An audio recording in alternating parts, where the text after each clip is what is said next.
आज हम बात करेंगे 7 ways हाउ टू इंक्रीज और बूस्ट योर चाइल्ड इम्यूनिटी। बहुत सारे पेरेंट्स हैं जो आके मुझसे पूछते हैं कि हमने सब कर लिया लेकिन मेरा बच्चा बहुत ज़्यादा बीमार पड़ता है, या एज के हिसाब से वेट नहीं है, या ग्रोथ नहीं है, या डल रहता है, या बहुत फ्रीक्वेंटली बीमार हो रहा है। हमने सब कुछ कर लिया लेकिन मेरा बच्चा बार बार बीमार पड़ता है। ऐसा हम क्या करें कि मेरा बच्चा जो है बीमार ना पड़े, उसकी इम्यूनिटी अच्छी रहे। So today in this video we will be talking about 7 ways to boost your child immunity. नमस्कार दोस्तों, मैं हूं डॉक्टर प्रियंका और स्वागत है आपका मेरे चैनल हेल्थ विद होम्योपैथी में। आज हम बात करेंगे ऐसा हम क्या करें कि आपके बच्चे जो हैं उनमें इम्यूनिटी डेवलप हो सके।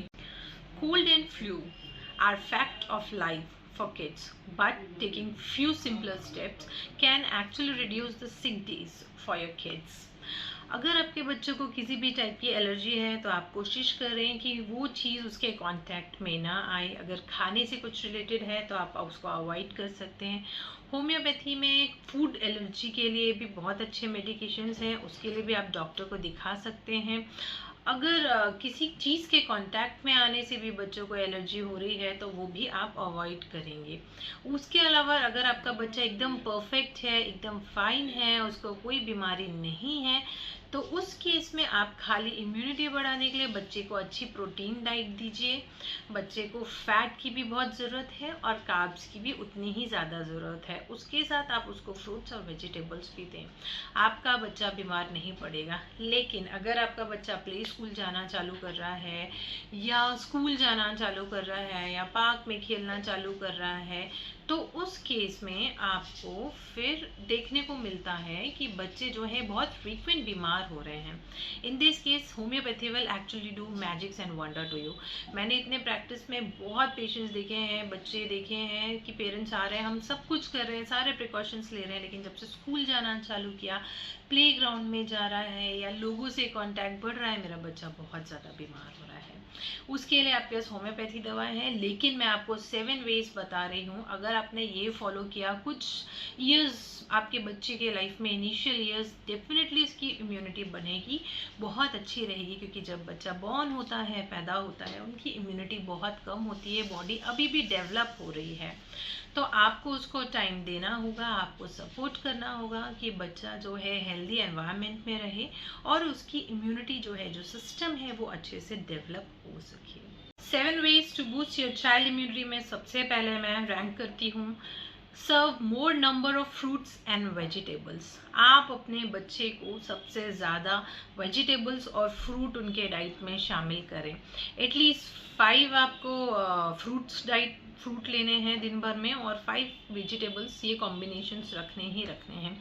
फ्रूट एंड वेजिटेबल्स में नेचुरली सॉल्ट भी होता है, शुगर भी है, और विटामिन्स भी हैं, मिनरल्स भी हैं, मैक्रो न्यूट्रिएंट्स दोनों है, जो आपके बच्चे को बॉडी के लिए ग्रोथ करने के लिए परफेक्ट होता है। तो आपको वो ज़रूर देना है। फ्रूट्स में अगर हम देखें तो आप उनको एप्पल दे सकते हैं, बनाना दे सकते हैं, पपाया दे सकते हैं, सिट्रस फ्रूट्स दे सकते हैं, बहुत अच्छे हैं। कैरेट्स दे सकते हैं। वेजिटेबल्स में आप ग्रीन बीन्स दे सकते हैं, ग्रीन लीफी वेजिटेबल्स दे सकते हैं। पोटैटो अगर इन्फेंट है और अभी खाना चालू किया है तो पोटैटोज़ के डाइट में ज़रूर आप लें। उसके अलावा स्ट्रॉबेरी दें। ये सब जो है इम्यूनिटी बिल्ड करने में आपके बच्चों को हेल्प करेंगे। 5 servings of fruits and 5 servings of vegetables रखें। अगर आपका बच्चा बहुत ज़्यादा फसी है तो आप उसको रोटी में मिक्स करके दें या किसी भी तरीके से दें, बट कोशिश करें जितना आपका बच्चा वेजिटेबल्स और फ्रूट्स लेगा, आपका बच्चा उतना ही ज़्यादा स्ट्रांग होगा और इम्यूनिटी उतनी ही ज़्यादा बूस्ट होगी। सेकेंड है स्लीप। स्लीप सबके लिए बहुत ज़्यादा इंपॉर्टेंट है। इन्फेंट्स के लिए कम से कम 14 to 16 आवर्स स्लीप मस्ट है। अगर आप स्लीप करते हैं, आपकी बॉडी रेस्ट करती है, आपका जो सिस्टम है वो प्रॉपर अलाइनमेंट में रहता है और आप हमेशा फ्रेश रहते हैं, आपकी इम्यूनिटी भी बूस्ट रहती है। तो इन्फेंट्स के लिए 14 to 16 आवर्स, चाइल्ड है, टोडलर है तो 10 to 14 आवर्स, और अगर आप उसके ऊपर टीन में जाते हैं तो मिनिमम 10 आवर्स, और अगर आप अडल्ट हैं तो 8 hours of sleep is actually important.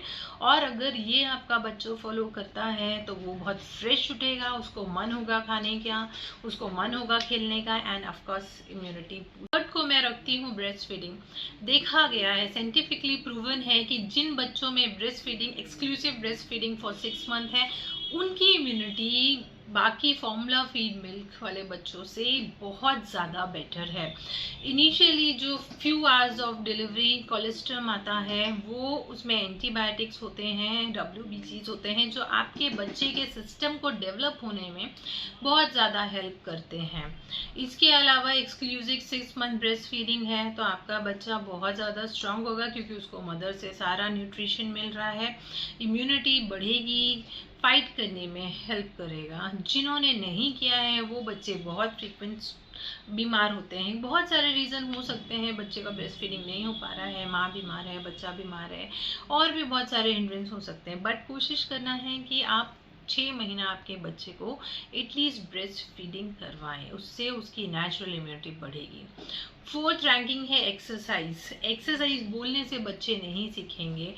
For this you actually need to be a really good role model for your kids. अगर आप अपने लाइफस्टाइल में, आप अपने डेली रूटीन में खुद एक्सरसाइज करते हैं तो आपका बच्चा साथ में करेगा। जैसे कि योगा हो गया, फुटबॉल खेलना है, बास्केटबॉल, साइकिलिंग, स्किपिंग, आप टाइम दे। आउटडोर गेम्स की बात कर रही हूँ मैं। अगर आपको बच्चा हमेशा से देख रहा है कि मेरे पेरेंट्स हफ्ते में 3 दिन 4 दिन एवरीडे करते हैं, वो लोग भी पैशनेट होंगे कि अरे ये कर रहे हैं मैं भी करूँगी, and you will never force.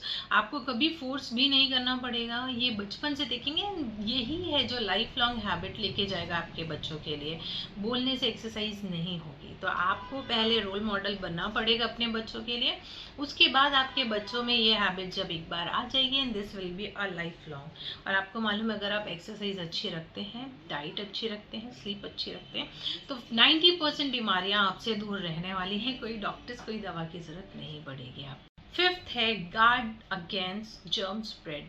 आपको आपके बच्चे को ये सिखाना है कि आप कैसे जर्म से दूर रह सकते हैं। ये एक्चुअली हेल्प करता है बच्चे की इम्यूनिटी डेवलप करने में, और बच्चे पे स्ट्रेस नहीं होने देता है। कैसे हम ये आदत डाल सकते हैं? वॉशिंग हैंड्स, खाने के पहले, खाने के बाद में अच्छे से हाथ धोना है। वॉशरूम गए हैं तो हाथ धोना है। अगर आप खेल कर बाहर से आ रहे हैं या बाहर से घूम के आ रहे हैं तो आपको हाथ पैर अच्छे से वॉश करना है। डर्टी क्लोथ्स हैं तो वो चेंज करने हैं। हाइजीन, बॉडी के हाइजीन को भी बच्चे को एक्सप्लेन करना है। जब छोटा है तब आपको ध्यान रखना है। जैसे बच्चा 3-4 इयर्स का है, यू नीड टू एक्सप्लेन कि जो सेल्फ हाइजीन है वो कितनी ज़्यादा इम्पॉर्टेंट है। आजू बाजू के वातावरण को भी क्लीन रखना है, एनवायरमेंटल क्लीनिंग का भी उसको इम्पोर्टेंस समझाना है कि आजू बाजू क्यों नहीं हमको अपने टॉयज फैला के रखने हैं, या खा के वहीं क्यों नहीं कचरा फेंक देना है। Always you should use dustbin.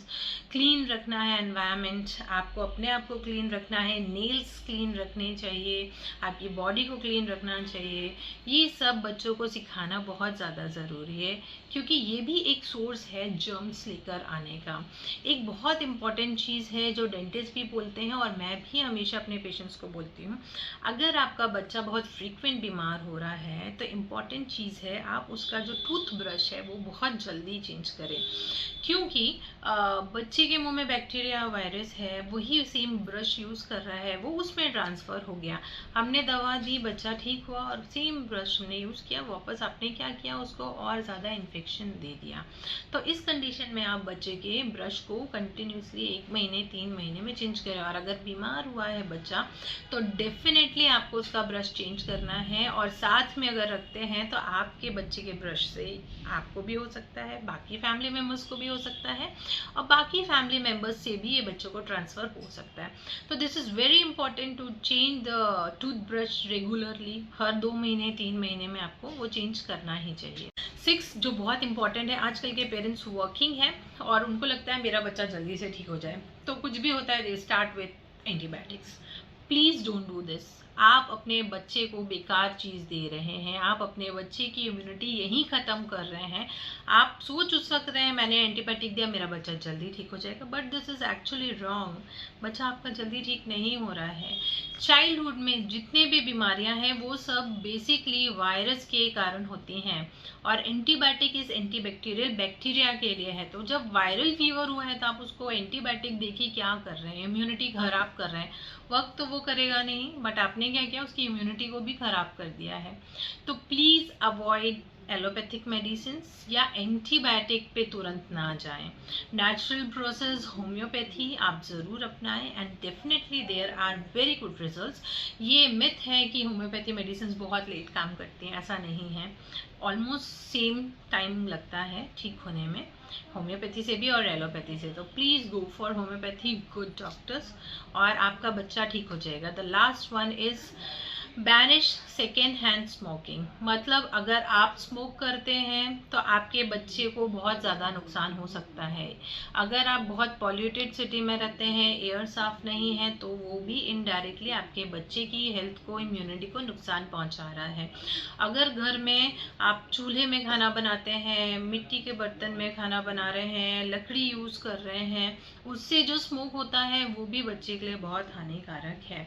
इससे क्या हो सकता है, अगर बहुत छोटा है, इन्फेंट है, तो एसआईडी हो सकता है, बड़ा होगा तो अस्थमा हो सकता है, ब्रोंकाइटिस हो सकता है, कंटिन्यूस गले में इन्फेक्शन हो सकता है, रनिंग नोज हो सकती है, कई बार स्किन रैशेस भी हो सकते हैं, और फिर ये आप लाइफ लॉन्ग उसको लेकर चलना पड़ेगा।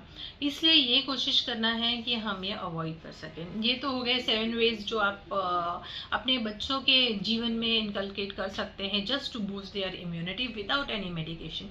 बट इनके साथ आप अगर होम्योपैथी मेडिसिन देना चाहते हैं तो मैं आपको होम्योपैथी मेडिसिन बताने जा रही हूँ, वो आप यूज़ कर सकते हैं, बहुत सेफ है, आपके बच्चे को कोई नुकसान नहीं होगा।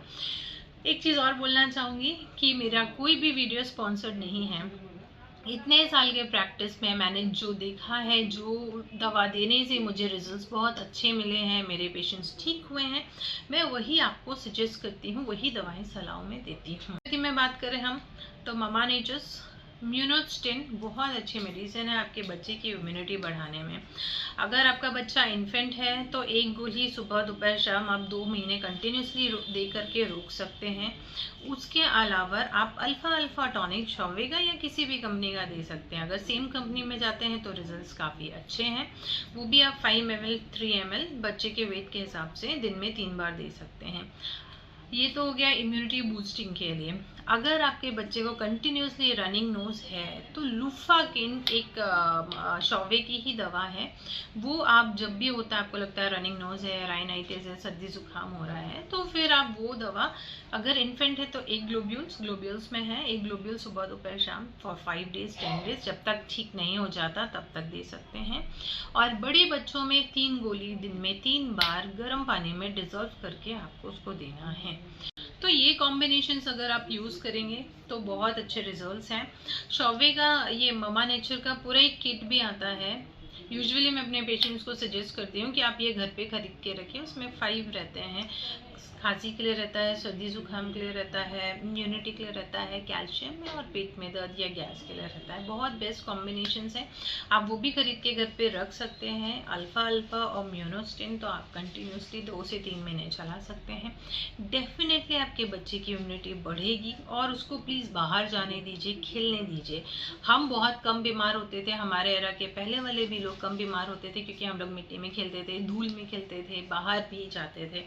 Please do not protect your kid. बहुत ज़्यादा प्रोटेक्ट नहीं करना है, उसको एक्सप्लोर करने देना है, खेलने देना है, तभी इम्यूनिटी नेचुरली स्ट्रांग होगी।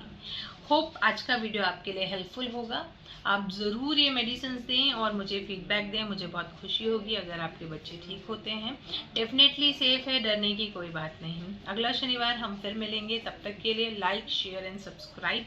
जितना शेयर करेंगे उतने लोगों को पहुंचेगा, उतनी हेल्प होगी, because we need to educate everyone.